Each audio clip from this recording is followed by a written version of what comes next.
Hey everyone, it's Tinjus, and welcome to my Season 10 Kha'Zix setup. This is an in-depth guide to Hail of Blades Kha'Zix, and I'm going to be going over why Hail of Blades is good on Kha'Zix, what makes it good, and the setup for it, in that how you can enable the Hail of Blades playstyle.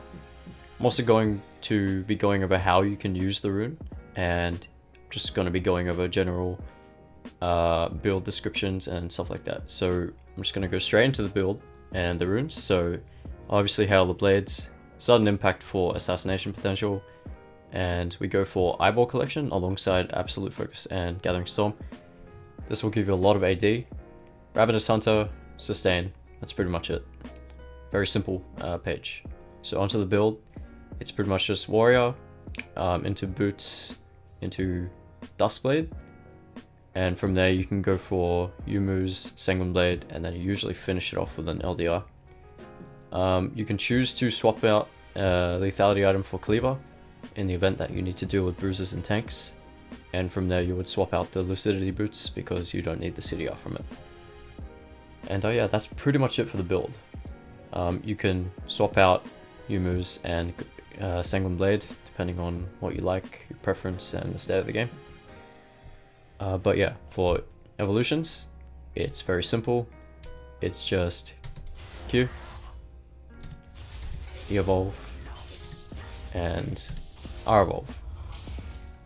Now, this is for a good reason. So Q will give you the farming capabilities to gain a lead in the early game, and then you can transition into E-evolve at level 11 to assassinate more effectively, and just make all those jumpy plays. And then Void Assault at level 16 for just general assassination capabilities. So R-evolve at level 16 will let you sneak into lanes and be able to get picks more easily.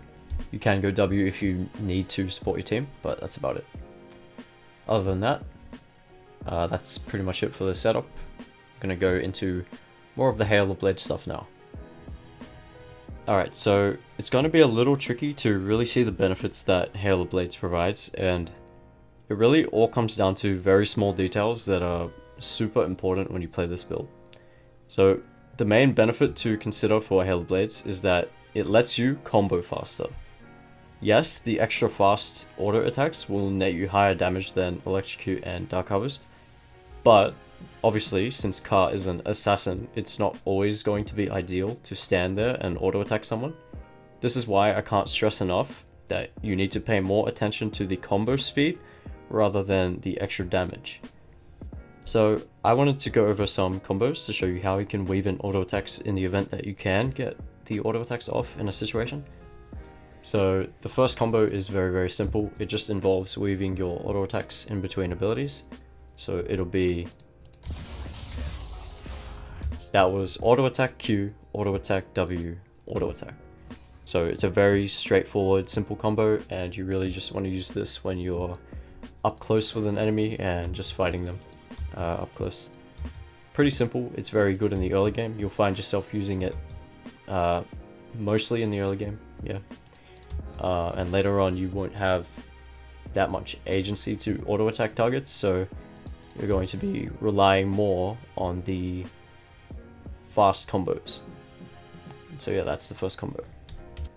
So the next few combos are really just standard Kha'Zix combos, except that they're much, much faster. And I'll do a comparison for you just to show you how much faster Hail of Blades is. So we're just going to be doing a basic AQ auto attack combo here. And you can see the delay on the auto attack when I hit the target. There's a brief delay after I jump and Q for my auto attack, and now with Hail of Blades, there's no delay whatsoever. So that's the main benefit for Hail of Blades. It's that there is no delay when you're comboing. There's absolutely no delay, and you can just combo, go in, do your burst combo, ulti out, do whatever, you can jump out, you can do anything else after that initial combo. And that's pretty much the reason why you go full damage, because you can instantly just murder someone in a heartbeat like that and just stealth out. And for some reason I'm moonwalking when I do that combo. I never knew that could actually happen, but yeah. That's pretty much the main thing that I stress with Hail of Blades. It's that it reduces the enemy's time to react to your assassination. And that can be huge in some situations. Say you've got LDR and you've got 2 lethality items. This is like a mid laner with Zhonya's. She's isolated. You just do a little hub combo and she's pretty much dead, like if you have level advantage. And that's the main thing I want to take from Hail of Blades. It's not the fact that you can just stand there and auto them an extra few times and do more damage than electrocute. No, that's not what I'm getting at for Hail of Blades. It's that you can do your stuff quickly, very, very quickly. And yes, let's say I can auto attack them here. I can get another passive proc off almost instantly because of the fact that I have Hail of Blades.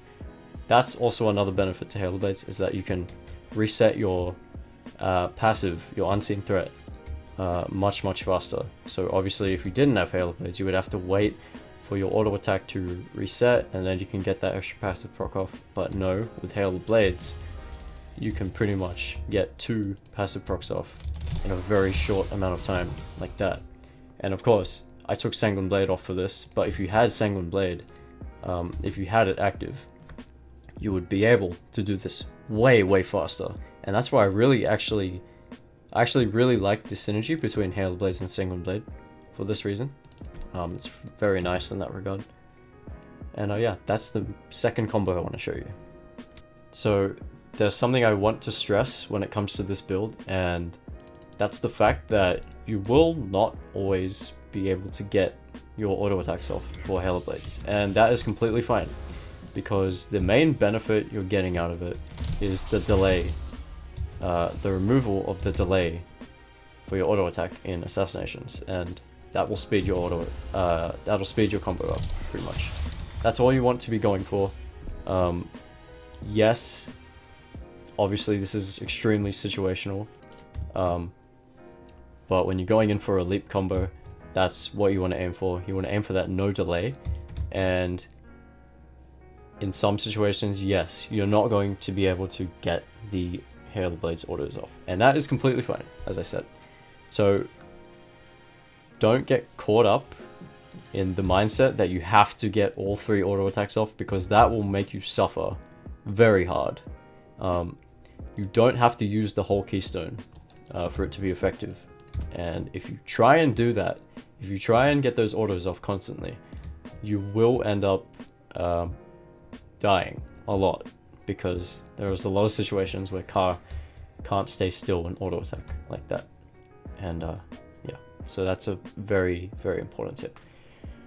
Another thing I want to mention is that since this build is all about fast combos, the distance to which you leap to your target depends, it'll dictate how fast the combo is. So if I were to max range jump on this doll here, my Q will go off later in the jump, and that will mean that when I hit the ground, I'll still be casting Q, and that slows my combo down. So what you want to be doing with Hail of Blades is you want to be jumping sort of close. You want to be jumping about mid-range with your Evolve Leap. And yes, you pretty much want Evolve Leap with this build, for sure. So yeah, about here, this is about the ideal spot, about normal, non-evolved leap range. This is ideal, because when you jump over them, and you do want to jump over them, your Q will be casting mid-air, and your Q will finish before you touch the ground. And from that, once you hit the ground, you have all the time in the world to use your auto attacks. So this is pretty much the combo. You notice how fast that was, and how my Q pretty much just finished before I touched the ground. So you don't even see the Q animation because it's done before I even land. Like, very important on Ka. And if I were to do this, I would have to buffer Q, and it would waste time. See how there's a very tiny delay there? Not too big of a deal, you just want to generally make sure you're in the range. The target is in range of your leap. You don't want to be jumping like this ever, because that is really just not ideal. So I think it's important to acknowledge the fact that this isn't a perfect keystone. I actually think Dark Harvest is Kha'Zix's most reliable keystone right now. I'm just here to prove that Hail of Blades is good on Kha'Zix, and I'm by no means saying it's the best keystone to take on Ka, because it clearly isn't. It has a lot of flaws. In fact, there's a number of games where you shouldn't run Hail of Blades, so against heavy CC or tanky teams, you're going to have a harder time assassinating. So sometimes it's not good to run Hail of Blades against champions like Yasuo bot lane or Galio mid lane, for example. The situations that Hail of Blades is good in are against teams that don't have much control over you. So any squishy champ or champions that lack CC are good. I do think that this build offers a very interesting playstyle that can be extremely effective in a lot of games, and I've been testing this for a very long time now, and I'm very much willing to call it viable. You just need to know what makes the rune good and not get caught up in getting all of the autos off, because that will really screw up the playstyle. So that's going to be it from me. Subscribe for more content, and I'm definitely going to have more Hail of Blades gameplays out there, especially when I start my Unranked 2 Challenger series. So if you don't want to miss that, feel free to subscribe. And yeah, thanks for watching.